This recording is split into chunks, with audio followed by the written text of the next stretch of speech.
Se siete italiani avrete sicuramente visto almeno una volta un loro Atlante, un'enciclopedia o un libro scolastico, o magari avrete collezionato uno dei loro famosi fascicoli in edicola. L'esperienza più importante della mia carriera è stato salvare e rilanciare il gruppo del collezionabile che adesso si chiama De Agostini Collectibles. Beh, loro sono Enrico e Nicola Drago, fratelli e membri della famiglia che fin dall'inizio del Novecento ha fatto crescere e prosperare il gruppo De Agostini. Quest'anno è avvenuto il passaggio generazionale. Enrico e Nicola, appartenenti alla quarta generazione, hanno assunto la guida del gruppo come presidente e vicepresidente, succedendo al padre Marco Drago. Così io sono andato a trovarli nei loro uffici di Milano per farmi raccontare un po' il loro percorso. Siamo negli uffici di De Agostini Editore di Banigiai, sono due delle compagnie che partecipiamo come De Agostini Holding. Nel 2024 il gruppo De Agostini ha fatturato 2,7 miliardi di euro con un EBITDA di circa 1 miliardo. Pochissime aziende in Italia raggiungono questi numeri e soprattutto arrivando alla quarta generazione. Infatti le famiglie Boroli e Drago hanno messo a processo il passaggio generazionale, in modo da assicurare una transizione pacifica e consensuale che mantenga unità della famiglia e prosperità dell'impresa. Insomma, per lavorare e fare il manager in azienda non basta fare parte della famiglia. Cosa sta succedendo? Passaggio generazionale. La governance sarà cosiddetta duale, cioè ci sarà una coppia di vertici, Enrico recupererà la carica di presidente, io di vicepresidente, avremo entrambi un perimetro definito da sovrintendere all'interno del portafoglio del gruppo, mentre tutte le decisioni principali di gruppo, nuovi investimenti o operazioni di capitale particolarmente impattanti sulle società in portafoglio verranno condivise tra noi e il consiglio di amministrazione. Il gruppo De Agostini è nato con l'editoria, ma negli anni ha diversificato tantissimo. Ad oggi il gruppo è presente nel mondo della TV con la partecipazione in Banijay Group, che produce tantissimi programmi famosi, o A3 Media, che è un po' una Mediaset spagnola, ma sono anche nel campo della finanza con la Dea Capital, che gestisce circa 27,5 miliardi di euro in asset in gestione. Sono anche nella farmaceutica con Content Group e da poco anche nel food, avendo acquistato il 10% di Venchi. Poi uno dei business principali è Bright Star, azienda leader globale nelle lotterie regolamentate. Questi investimenti possono essere o di controllo, quindi investimenti di maggioranza, abbiamo un'influenza e una presenza piuttosto rilevante all'interno della vita dell'azienda, o invece più, come abbiamo fatto più recentemente, gli investimenti di minoranza. Per esempio questo è il caso di Venchi, qui abbiamo il 10%, lui siede in consiglio ed è vicino all'imprenditore. Restiamo invece in controllo sul business delle lotterie che viene ribrandizzata, che si chiamerà Bright Star, che è un'azienda sostanzialmente che si occupa di lotterie, la grossa parte Italia e Stati Uniti, però poi fornendo prodotti e tecnologie anche ad altre. Quindi questa è una. Sempre recentemente abbiamo acquisito un'azienda che opera in Italia nel settore del CDMO farmaceutico, oftalmico per la precisione, si chiama Content Group. Tra le attività diciamo legacy c'è ovviamente l'attività di publishing di cui si occupa ormai da tanti anni mio fratello, poi una serie di attività che abbiamo in joint venture con Planeta, che sono la televisione Antena 3 in Spagna che controlliamo insieme a loro, un business di education di università sotto il brand Planeta Educación che ha varie università tra cui la Rome Business School in Italia, Università di Valencia e altre, e infine abbiamo Dea Capital, è una società di fondi real estate. Poi abbiamo una serie di attività finanziarie di cui non abbiamo nessun ruolo attivo, sono semplicemente investimenti che o sono la code di cose che abbiamo fatto, vedi quel che ci resta di generali, poi altri investimenti finanziari.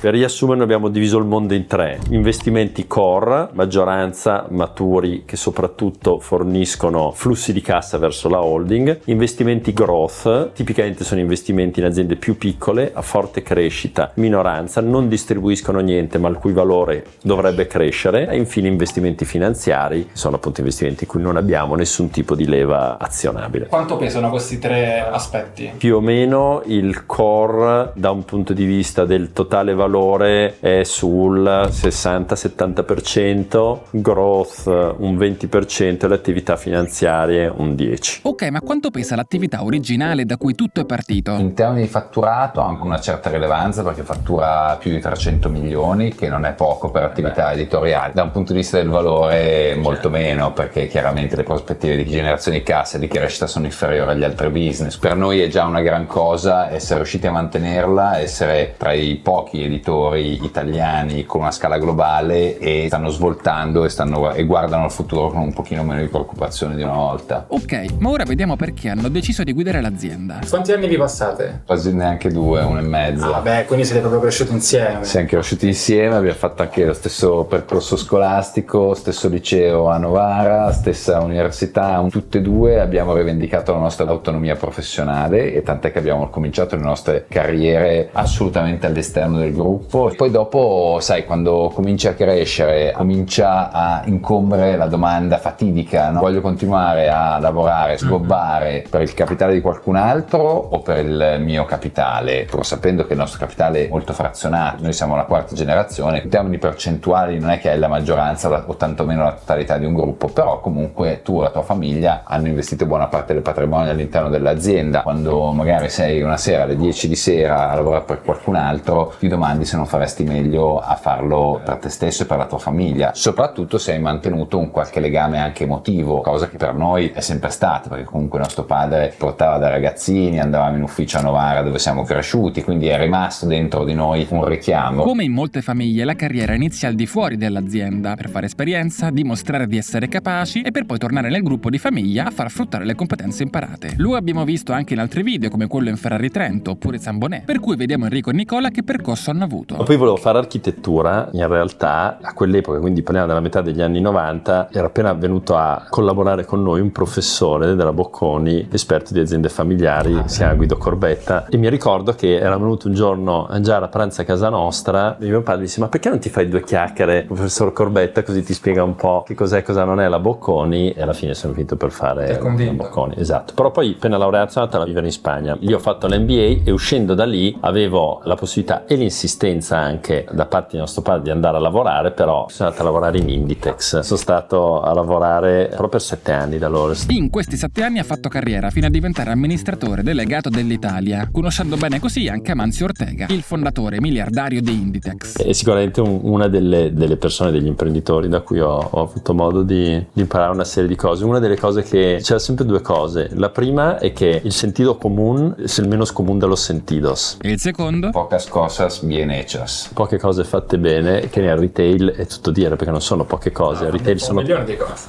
Tantissime cose e devi farle tutte bene. E poi la terza cosa, quando arrivava e diceva bisogna fare questo, no, signor Ortega, è impossibile, diceva niente impossibile, solo dar marcia atrás alla muerte, tornare indietro dalla morte è l'unica cosa che è impossibile. Nonostante il ruolo importante in Inditex, anche Enrico ha poi ceduto al richiamo del gruppo di famiglia. Lì avevo 37 anni, mi consideravo il re del mambo in quel momento, cioè ero amministratore delegato di una delle aziende di maggior successo, i risultati, le cose andavano bene, mi chiamano a fare dei colloqui a Parigi, un grande gruppo francese di lusso, e lì mio padre il giorno dopo dice: ma ho saputo che ieri sei andata a Parigi, dice: ma cosa stai facendo? Basta, cosa vai a lavorare per gli altri, vieni a lavorare qua per favore. Che ha senso, se Enrico riusciva a far andare bene Inditex, poteva portare le stesse capacità nel gruppo di famiglia. E devo dirti che a malincuore, perché comunque per me Inditex è stata veramente una casa, una famiglia, la fidanzata che non ho potuto sposare. Poi l'ho fatto più che volentieri, anzi lì è cominciata la mia seconda tappa, quindi da prima manager poi diventando imprenditore. Il percorso di Nicola è stato diverso.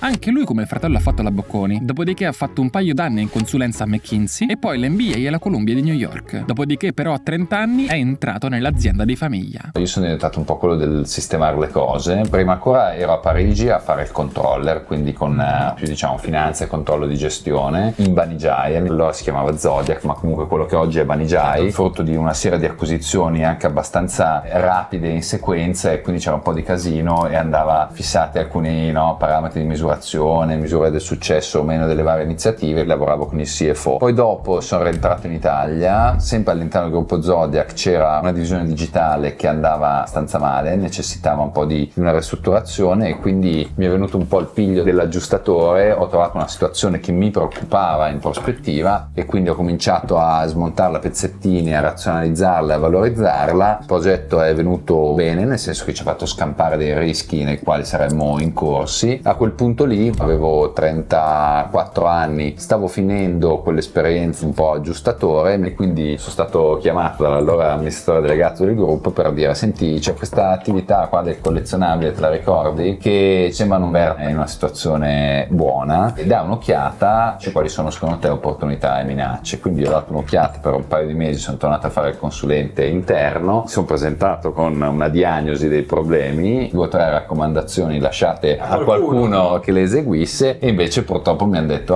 bravo, adesso fallo. Era l'estate del 2016, alla fine ho detto sì ed è cominciato l'esperienza più importante e significativa della mia carriera, che è stato salvare e rilanciare il gruppo del collezionabile, che adesso si chiama D'Agostini Collectibles. E quello è stato il grosso del tuo percorso qua dentro? Sì, è durato 8 anni. Quando sono arrivato la situazione era peggio di quella che avevo diagnosticato, perché ovviamente quando a un certo punto alzi il coperchio ti accorgi di come stanno veramente le cose. Ho chiuso il primo bilancio che abbiamo chiuso, anno fiscale 2016, perdevamo 100.000 euro al giorno, cioè il primo bilancio che abbiamo chiuso aveva 32 milioni di perdita. Oltre alle perdite avevamo un fatturato che decresceva il 12-15% all'anno, okay. Quindi sembrava un'azienda quasi spacciata, e quindi la devi riportare proprio all'essenza, chiudendo per esempio tante filiali estere, la ristrutturazione del Giappone, perché il nostro primo mercato è ancora il Giappone, dove eravamo attivi dagli anni 70-80. Tutte queste cose insieme hanno fatto sì che 8 anni dopo l'azienda sia decisamente meglio e soprattutto possa guardare al futuro, comunque un futuro molto da lavorare, però un futuro. Enrico invece ha iniziato il suo percorso nel 2014 in Lottomatica, oggi Bright Star. Azienda che noi abbiamo acquisito nel 2001 e poi pian piano è cresciuta molto in Italia nei primi 10 o 12 anni. Ha fatto un'acquisizione negli Stati Uniti dell'azienda che si chiama G-Tech, che faceva di fatto infrastrutture per lotterie, poi nel 2016 acquisisce IGT, che invece fa prodotti e soluzioni per casinos. Io vado in Italia, a Roma, di fatto a fare il direttore generale di Lottomatica, quindi tutte le attività italiane. Lì resto per 3 anni, quando poi nel 2017 mi trasferisco negli Stati Uniti, a San Francisco, ad occuparmi del business digital di IGT, che all'epoca si chiamava Interactive, e di fatto si trattava di prendere i contenuti giochi,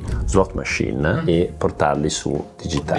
Fornire i contenuti agli operatori di casino online. Ma chi ha deciso che Enrico dovesse finire proprio là e non in un'altra azienda del gruppo? Lo decide un processo abbastanza definito. Innanzitutto fa parte di un set di regole che noi abbiamo adottato tra fine degli anni 90 e inizio 2000, quando c'è stato il passaggio generazionale dalla seconda alla terza. È stato un passaggio faticoso, ha finito per liquidare un 20% del capitale all'epoca, e uno dei motivi era che tutti i cugini della terza generazione lavoravano in azienda, quindi quando si è deciso fare la successione hanno discusso, hanno litigato, risultato 20% venduto. Siamo passati da 5 a 4 rami familiari, abbiamo ridotto il numero di eredi assolutamente. La terza generazione ci ha visto lunghissimo dicendo: non vogliamo commettere lo stesso errore, stabiliamo delle regole. Il principio che sta alla base dei requisiti è separazione dei ruoli, azionista, cioè famiglia, e gestore. Si è passato dal tutti dentro a lavorare, salvo eccezioni, perché erano 15 cugini su 18, a il contrario, oggi siamo più di 40, tutti fuori salvo eccezioni, perché l'unico modo per garantire perennità ad un'azienda familiare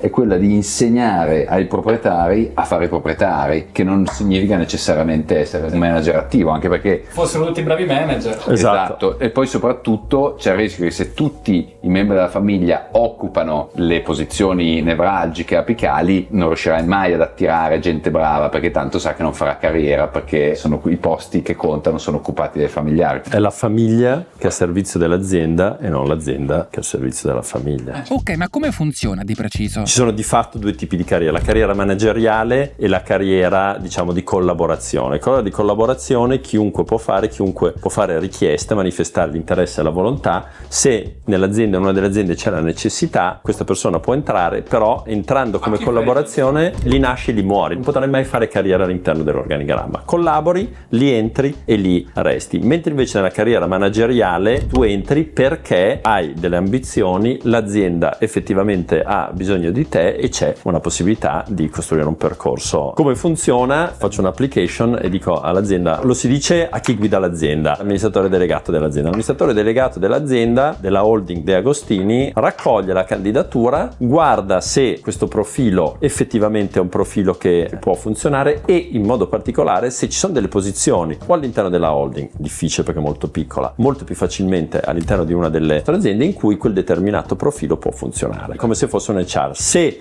c'è il match tra domanda e offerta, a quel punto la candidatura viene sottoposta alla commissione attuativa. È un piccolo organo formato da presidente, amministratore delegato, direttore generale e 2 persone esterne, uno rappresentante di aziende familiari, un altro un headhunter, che come se fosse un'opinione terza indipendente esterna che dice sì, effettivamente questo candidato con questo profilo può avere senso. Nel momento in cui la commissione attuativa formula il suo parere positivo, lo passa al consiglio di amministrazione, il quale deve approvare l'ingresso di quella determinata persona della famiglia all'interno di una delle aziende e da lì dare l'inizio della sua carriera manageriale. La commissione attuativa è poi anche responsabile di monitorare l'evoluzione della carriera del familiare stesso all'interno dell'azienda. E voi avete fatto questo percorso? Sì, assolutamente. L'abbiamo fatto, ma la cosa più importante, oltre a selezionare e poi monitorare la carriera di quelli che vogliono partecipare, l'alta secondo me responsabilità di un'azienda familiare che arriva alla terza, quarta, quinta generazione, come educare ed istruire tutti gli altri che non partecipano attivamente da gestori all'interno della famiglia a come essere degli azionisti responsabili e a portare del valore, perché non è che le sorti di un'azienda familiare li determina soltanto la persona o le 2 o 3 persone di vertice, perché non vuoi neanche degli spettatori esterni completamente disamorati e che vedono l'azienda come un bancomat, no, a cui bussare una volta all'anno. Quindi da un lato ci sono le persone che vogliono lavorare in azienda, chi come collaboratore e chi con velleità da manager, e quindi deve fare quella trafila importante. Poi ci sono tutti i membri della famiglia che non lavorano in azienda ma che sono azionisti perché hanno ereditato le quote del gruppo e che comunque devono imparare a fare gli azionisti. E per questo, dato che parliamo di decine, in futuro centinaia di persone, la famiglia ha creato un'accademia vera e propria, la Dea Academy. La Dea, come De Agostini Academy, è piccolo corpo all'interno dell'azienda la cui mission è quella di creare e di favorire una generazione di azionisti consapevoli e orgogliosi che contribuiscano in qualche modo alla prosperità dell'azienda. Questo significa che noi lavoriamo dai giovanissimi, 16-17 anni, magari indirizzandoli verso il percorso di studi più adatto a ciascuno, fino ai membri 30-35 anni, accompagnarli nei percorsi di carriera indipendentemente dal gruppo, perché delle persone gratificate che hanno una carriera loro sono tendenzialmente anche degli azionisti più consapevoli nei confronti dell'azienda, no? Facciamo una parte di education molto importante per capire come funziona un'azienda, come un CDA, la governance, cosa aspettarsi dalle azioni, le varie categorie di azioni, cosa significa un dividendo, eccetera eccetera. Facciamo attività di team building interno, perché quando si va d'accordo come membri familiari tendenzialmente si riesce anche a tenere più unito il capitale. E poi c'è una parte di networking che ti mette in contatto con altre aziende familiari in Europa e nel mondo, in Nord e Sud America, per condividere anche tematiche comuni, confrontarsi su determinati argomenti tipici delle aziende familiari. Ci sono 2 momenti, diciamo, un primo in cui verso i 16-17 anni, quando le persone stanno ragionando su che tipo di università fare, noi diamo la possibilità, la disponibilità di dare dell'ascolto per aiutare chi deve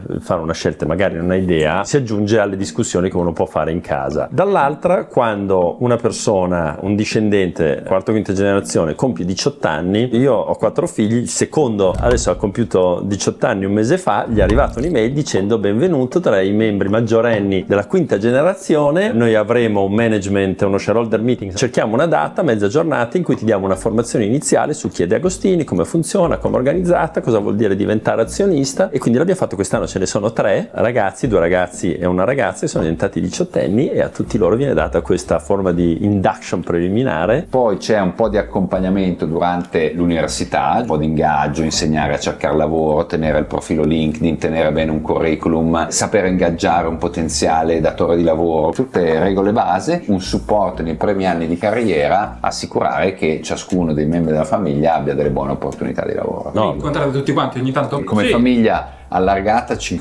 incontriamo 2 volte all'anno, una volta a Natale, che è un'occasione di celebrazione nella nostra città di provenienza, che è Novara, e la seconda esattamente a 6 mesi di distanza, che invece è più business, l'assemblea degli azionisti che approva il bilancio dell'esercizio concluso. Con l'occasione c'è anche una presentazione di tutta l'azienda, di tutto il management dell'azienda, che una volta all'anno si ritrova con gli azionisti e racconta degli ultimi sviluppi e delle prospettive. Questa seconda riunione dell'anno è avvenuta da poco, sancendo definitivamente il passaggio generazionale. Il nostro padre ha quasi 80 anni, il management è un po' più giovane, hanno reputato che noi fossimo in grado di prendere le redini del gruppo e così hanno fatto. Ed è giustissimo. Penso che siano stati particolarmente lungimiranti. Visto che abbiamo la preparazione, abbiamo dimostrato capacità di gestione, l'energia si ha nel momento di picco come un atleta a 28 anni è sprecata se non è messa a servizio di un disegno ambizioso, e quindi penso che sia stata questa la decisione è l'elemento che ha guidato la decisione di nostro padre di ritirarsi e con lui la sua generazione di manager. E quindi comincia una stagione molto, penso, eccitante per noi, condurre il gruppo che ha avuto in questi, diciamo, ultimi 20-30 anni di diversificazione spinta, perché quello che è successo è che si è trasformato da gruppo editoriale in conglomerata, capire cosa è andato bene e valorizzarlo, gestire anche le cose che sono andate un po' meno bene, in prospettiva continuare a fare questo mestiere in maniera imprenditoriale, cioè trovare delle aziende che abbiano un vantaggio competitivo di qualche forma, investire e accompagnarle in un percorso di sviluppo quinquennale, decennale, trentennale, nel quale essere protagonisti come guida imprenditoriale. Quando sei in una holding non sei più operativo, cioè solo su determinate decisioni, che sono poche decisioni e molto grosse, la scelta delle persone che guidano l'azienda e l'allocazione del capitale all'interno dell'azienda stessa. Quindi da un lato dovranno fare gli imprenditori, scegliere il management e le risorse da allocare alle partecipate, ma dall'altro agire come il buon Warren Buffett e capire quali partecipate tenere, vendere o comprare. E quindi qui è dove, secondo me, noi abbiamo delle nostre sfide più grosse, cioè quella di evolvere nel tempo dall'essere dei manager, degli imprenditori, comunque gente di azienda, dall'essere invece degli investitori. Con la fortuna, come investitore a capitale stabile, di poter impiegare il tuo capitale nel lungo termine. La holding di Agostini è tutta 100% controllata 100% dalla famiglia. Il capitale e questo è un grandissimo vantaggio degli investitori familiari, cioè a differenza di private equity, no? Perché cos'è il grosso limite dei fondi di private equity? Che hanno una scadenza in cui devono ritornare il capitale a chi gliel'ha dato da investire. Noi siamo un'azienda a capitale stabile di lungo termine, quindi tendenzialmente possiamo permetterci di rimanere investiti in un'azienda se continuiamo a pensare e a rinnovare le prospettive di crescita di quell'azienda. Noi tendenzialmente la possiamo tenere in eterno, non abbiamo l'uscita forzata, e questo è un grossissimo vantaggio perché allinea anche i tuoi interessi con quelli dell'imprenditore con cui magari ti vuoi associare in quell'occasione. E oggi, in un mondo in cui c'è sempre più capitale in eccesso e sempre meno talenti e quindi aziende e imprenditori che riescano ad avere successo, il capitalismo è come se si fosse un po' ribaltato. Cioè, una volta chi aveva il capitale aveva le carte in mano e dettava le regole del gioco. Oggi questa equazione si sta un po' spostando, cioè chi ha talento e chi è in grado di esprimere un certo tipo di crescita e di risultati alla fine si sceglie l'investitore che vuole. Che cosa ci distingue rispetto alle altre holding familiari? A parte i nostri valori e la nostra storia, io direi la capacità di sederci a fianco di un gruppo manageriale o anche di imprenditori e, avendo fatto un certo pezzo di strada, che significa internalizzazione, governance, scuotare aziende, quindi percorsi di passaggio generazionale, ne abbiamo vissute tante. Abbiamo passato 2 guerre, 2 Great Financial Crisis, e mi riferisco a quella del 29 e quella del 2008, una pandemia. Quindi quando si dice capitale paziente, capitale permanente, e l'altra grossa distinzione è un altro concetto di investitore che oggi è molto diffuso, che è il family office. E cos'è che distingue pur conglomerata, quindi diversificata, azienda familiare da un family office? È la nostra vocazione imprenditoriale, cioè prenderci la responsabilità della gestione, dell'orientamento delle nostre partecipate. Molto più facile star seduti e distribuire il proprio capitale, magari generato dalla vendita dell'azienda di famiglia, a tot private equity, a tot banche d'affari che ti vengono a visitare, a lustrare le scarpe dalla mattina alla sera. Sai come si chiamava una volta fare il family office? Come si chiamava? Era molto meno sexy, si chiamava vivere di rendita. Prendi una cosa, la investi, cerchi di investirla bene, non fare troppi danni e vivi con la rendita che questa roba qua ti dà. Molto probabilmente dormi sonni molto più tranquilli e di qualità rispetto a quelli che io e mio fratello dormiamo, ma hai abdicato la tua vocazione imprenditoriale, cosa che noi abbiamo deciso di non fare. Sei passivo. Insomma, Nicola ed Enrico si trovano in una situazione in cui sono per metà imprenditori e per metà investitori. Bene, vediamo quali sono stati i momenti difficili del loro percorso. Tanti momenti nel salvataggio e nel rilancio dell'azienda editoriale sono stato più convinto che non ce l'avrei fatta rispetto che ad avercela fatta, perché che il miglioramento di una situazione non è mai progressiva lineare, c'è un sacco di momenti in cui le robe vanno giù e quindi ho pensato che avremmo chiuso, ho pensato che finiva tutta carte 48, ho passato notti insonni e poi ci sono invece dei momenti, magari una settimana, in cui chiudi i conti del mese, fai il consuntivo dei primi 6 mesi dell'anno e vedi che i conti vanno molto meglio di quello che ti aspettavi e quello ti infonde fiducia. Tra l'altro in un contesto molto sfidante emotivamente, perché stavo all'inizio soprattutto smontando ciò che mio padre aveva costruito. Delle conversazioni particolarmente complicate tra persone della famiglia. Quando lì ci sono delle posizioni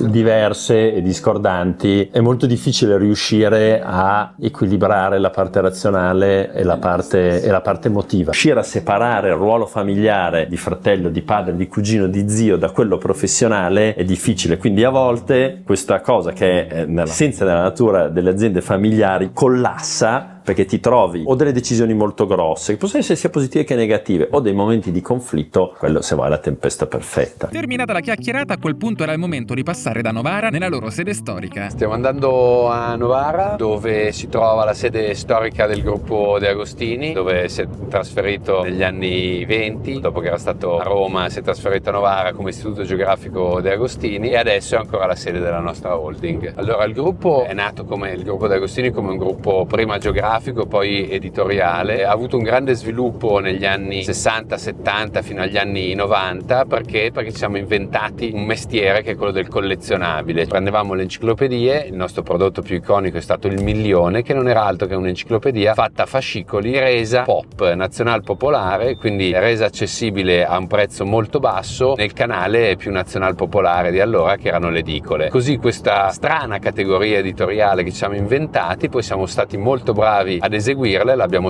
esportata in tutto il mondo, dal Giappone all'Argentina. Con gli utili che abbiamo generato con questo mestiere, fortunatamente a quel punto era mio padre, Marco Drago, al vertice del gruppo, ha capito negli anni 90, ha visto delle nubi da lontano avvicinarsi al settore dell'editoria, perché stava arrivando internet, che poi, come abbiamo visto, ha impoverito i contenuti e ha reso le persone meno inclini a pagare questi contenuti. Quindi ha detto: oddio, cosa facciamo? Continuiamo a reinvestire nell'editoria o cominciamo quella che allora era ancora una parola poco familiare, cioè la diversificazione, che consiste nel prendere gli introiti di un business di origine e utilizzarli per investire e comprare aziende in altri settori. E così cominciammo con la Panini nel 1996, che fu un grande investimento, oggi lo chiameremmo di private equity o di leveraged buyout, perché la comprammo con una discreta quantità di debito e poi la rivendemmo a n volte alla americana Marvel. Arrivati a Novara nella sede di Agostini, non abbiamo fatto un tour della sede, ma bensì siamo passati dal Timone, attività della Fondazione De Agostini. Dove siamo? Cosa sta succedendo? Siamo al Timone, che è un'associazione novarese vicina a De Agostini in tutti i sensi, siamo al di là della strada, li aiutiamo, li sosteniamo da tanto tempo perché fanno un lavoro straordinario, che è quello di aiutare ragazzi con gravi disabilità di vario genere a avere più consapevolezza di se stessi, del proprio corpo e della propria testa e capacità intellettive, e quindi si fa supporto, sostituzione anche in alcuni casi alla scuola, ma anche attività fisica. E oggi siamo qua con loro? Sì, oggi siamo qua con loro e quindi passiamo la mattina insieme, pranziamo insieme e poi cerchiamo di dare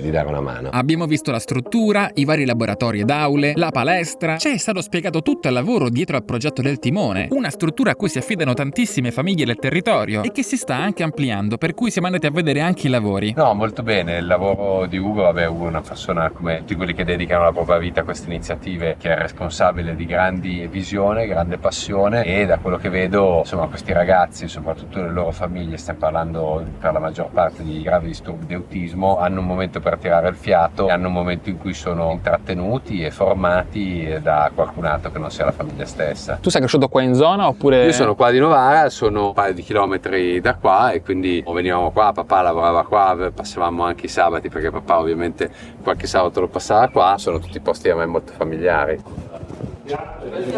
Siamo i volontari. Oggi tu poi ti do del lei. Posto? Ciao. Allora, dimmi tu Anna, a chi lo affianchiamo? Allora l'ho messo lì perfetto, è così bravo. Nicola. Marcello. Ghepardo anche. Ghepardo, poi c'erano cavalli, una testa di cavallo. No, non c'era una testa di cavallo. Meno male. Rinoceronte, bellissimo. Ippopotamo. Metti un po' anche di qua, guarda, no, non si attacca. Sono tutte le bestie impersonate, praticamente Grazie mille. allo Vado d'accordo con tutti, in poche parole. Si vede, sai perché? Perché sei sorridente. Maria solare anche. Maria è solare. E le persone solari piacciono agli altri, Agli altri sì. perché trasmettono energia. E a quel punto era semplicemente il momento di passare il resto della giornata con loro. Farmi questa chiacchierata con Enrico e Nicola è stato illuminante. Ho imparato un sacco di cose sul passaggio generazionale, ma è stato anche interessante scoprire la storia dietro il gruppo di Agostini. E poi, come al solito, mi sono gasato nel vedere in che situazione interessantissima si trovassero loro due, alla guida insieme per la prima volta del gruppo. Fatemi sapere cosa ne pensate nei commenti, e se non volete perdervi anche le prossime interviste con i prossimi imprenditori, iscrivetevi al canale.